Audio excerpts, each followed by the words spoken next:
Viinissä 3. kesäkuuta. Rakas äiti, kiitos edellisestä kirjeestäsi. Olin suruissani kuullessani heikosta sadosta.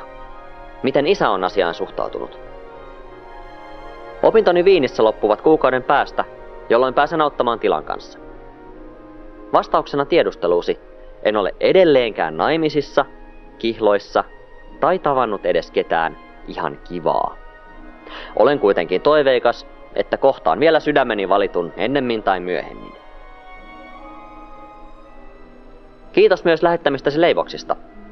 Voisitkohan jättää kuitenkin ensi kerralla valkosipulin pois? Poikasi Werner.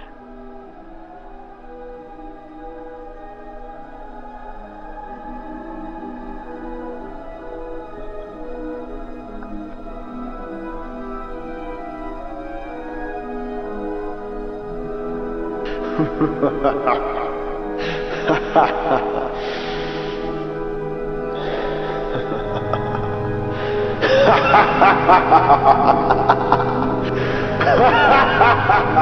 ha!